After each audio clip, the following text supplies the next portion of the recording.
अस्सलाम वालेकुम दोस्तों, कैसे हैं आप लोग। उम्मीद करता हूँ आप खैरियत से होंगे। जो भी भाई हमारे इस चैनल को देखते हैं उनका बहुत बहुत शुक्रिया, और जो नहीं उनसे गुजारिश है प्लीज़ आप हमारे चैनल को सब्सक्राइब करें और वीडियो को पूरा देखें। इस चैनल के माध्यम से आपको सऊदी अरब की, गल्फ़ की, इंडिया की यानी तमाम दुनिया की खबर दी जाती है। तो प्लीज़ आपसे रिक्वेस्ट है हमारे चैनल के साथ बने रहें। पहली खबर यह है कि पिछले 24 घंटे के अंदर सऊदी अरब के अंदर 4,541 नए कोरोना के मरीज मिले हैं, जिसमें 5,212 लोग ठीक हुए हैं, 2 लोग की मौत भी हुई है और 750 लोग आईसीयू में क्रिटिकल में हैं। दुआ करिएगा ठीक हो जाए। सऊदी अरब के अंदर पर टोटल 6,61,733 लोग कोरोना के मरीज मिले हैं, जिसमें 6,11,342 लोग ठीक हुए हैं। तो आप लोग से रिक्वेस्ट है प्लीज़ मास्क लगाए रखें और हमेशा दूरी रखें ताकि कोरोना पे निजात पा सके और जल्द से जल्द आप लोग ठीक हो जाएं। वहीं शाह सलमान बिन अब्दुल अजीज़ और क्राउन प्रिंस मोहम्मद बिन सलमान ने भारत के राष्ट्रपति रामनाथ कोविंद को 26 जनवरी यानी कल 26 जनवरी इंडिया में उसके मौके पर उन्हें बधाई दिया है और आपसी रिश्ते बनाए रखने के लिए सहमति जताई है। तो कल 26 जनवरी है, सभी लोगों को बहुत बहुत मुबारक 26 जनवरी। वहीं सऊदी अरब के स्वास्थ्य मंत्रालय ने बयान जारी करते हुए कहा है कि अभी चौथे डोज की ज़रूरत नहीं। एक शख्स ने उनसे सवाल किया था कि चौथा डोज हम लोग को अभी लगेगा, तो उन्होंने सवाल का जवाब दिया है कि अभी चौथे डोज की कोई ज़रूरत नहीं है, जो नियम कायदा उसको ही फॉलो करें, और बोले कि तीसरा जो बूस्टर डोज दिया है उसी को लगाएं। आगे की जो खबर होगी बताया जाएगा, लेकिन आप इसका नियम फायदा फॉलो करें जो कोरोना से बनाया गया है। चौथी डोज की भी कोई सोचे ना ही उसकी कोई ज़रूरत पड़ेगी अभी, तो तीसरे पे ध्यान दें, बूस्टर डोज पे ध्यान दें। वहीं आगे बता दें आपको कि शाह सलमान बिन अब्दुल अजीज़ ने के निर्देश पर पासपोर्ट विभाग ने विदेश में फंसे विदेशियों की रेजिडेंसी और एग्जिट री एंट्री वीज़ा को 31 मार्च 2022 तक बढ़ाने का प्रक्रिया शुरू कर दी गई है। ये उन्हीं लोगों के लिए बढ़ाया गया है जहां से कोरोना महामारी के कारण देश में प्रतिबंध यानी सऊदी नहीं आ सकते, उन्हीं को सिर्फ बढ़ाया गया है। तो 31 मार्च 2022 तक उनका जो है बढ़ा दिया गया है। कहीं किसी को कहीं जाने की ज़रूरत नहीं है, ऑटोमेटिक अपने आप हो जाएगा, किसी को परेशान होने की कोई ज़रूरत नहीं है। तो ये बहुत अच्छी फैसला है कि जो देश बैंड है सऊदी अरब अभी भी नहीं आ सकते कोरोना की वजह से, सिर्फ उन्हीं का बढ़ाया गया है।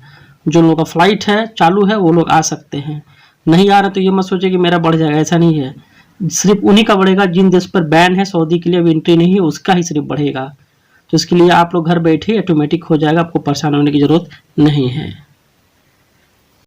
वहीं सऊदी अरब के मौसम विभाग के वैज्ञानिक डॉक्टर अब्दुल्ला अल मंसूद ने कहा है कि जुमेरात से लेके संडे तक शीतलहर की प्रकोप जारी रहेगी और आप लोग इससे प्लीज़ बचिएगा। थोड़ा आंधी तूफान भी चल सकती है, दिन में तो धूप रहेगा लेकिन थोड़ी शीतलहर पड़ेगी। यानी कल के बाद परसों से लेके संडे तक जो है ठंडी फिर से बढ़ेगी और शीतलहर जारी रहेगी।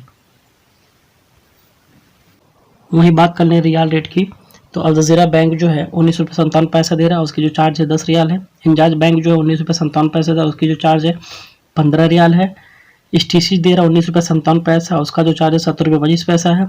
अल राजी दे रहा है 19 रुपये 57 पैसा, उसका चार्ज 20 रुपया है।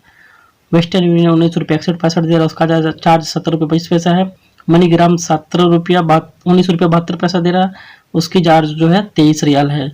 यानी इंजाज, अल राजी, STC और ये सब जो है 19 रुपया 57 पैसा ही दे रहे हैं। तो जिन भाई को लगाना हो देख ले, स्क्रीन पे है बांग्लादेश का और पाकिस्तान का भी। वही आपको बताते हैं सऊदी आंतरिक मंत्रालय द्वारा बनाया गया अफसर प्लेटफॉर्म के जरिए 23 मिलियन लोगों को सुविधा पहुंच चुकी है। इस प्लेटफॉर्म के जरिए 80 सरकारी और प्राइवेट संस्थाओं को लिंक कर लोगों को सहूलियत दी जा रही है। वहीं इस प्लेटफॉर्म के जरिए 330 तरह की सुविधाएं दी जा रही है। अफसर इंडिविजुअल्स के जरिए 1.5 बिलियन ट्रांजैक्शन दिए गए हैं। अफसर बिजनेस के जरिए 50 मिलियन से अधिक लॉगिन किए गए हैं। इसके जरिए 599 मिलियन सीट पेपर की बचत की, यानी जो कागज होता है उसको बचाया गया है 599 मिलियन। बहुत अच्छी बात है ये।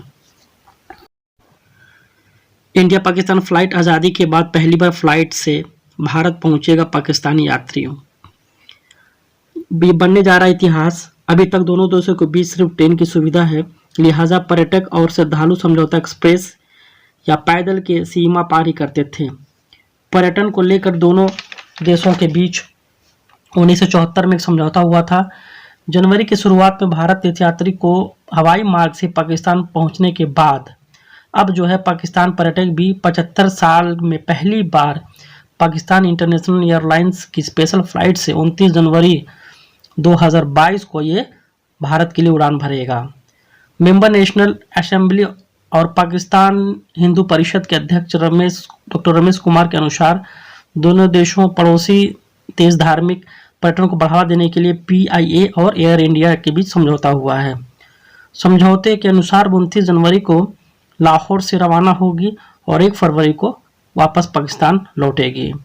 ये 3 दिवसीय यात्रा के दौरान जो समूह है वो अजमेर शरीफ, जयपुर, आगरा, मथुरा और अजमेर में सूफी संत ख्वाजा के मोइनुद्दीन चिश्ती की दरगाह और दिल्ली के हजरत निजामुद्दीन औलिया की दरगाह पर यात्रा करेंगे। भारत यात्रा के लिए पर्यटकों को देना होगा 1 लाख रुपया। डॉक्टर रमेश ने कहा है कि यात्रा पर प्रत्येक तीर्थयात्री को $1500 यानी 1 लाख से ज़्यादा खर्च करने होंगे और अगर आगरा और दिल्ली में रहने के दौरान अलग कमरा लेना चाहते तो उनको इसके लिए $200 यानी 15,000 रुपया अतिरिक्त भुगतान करने होंगे।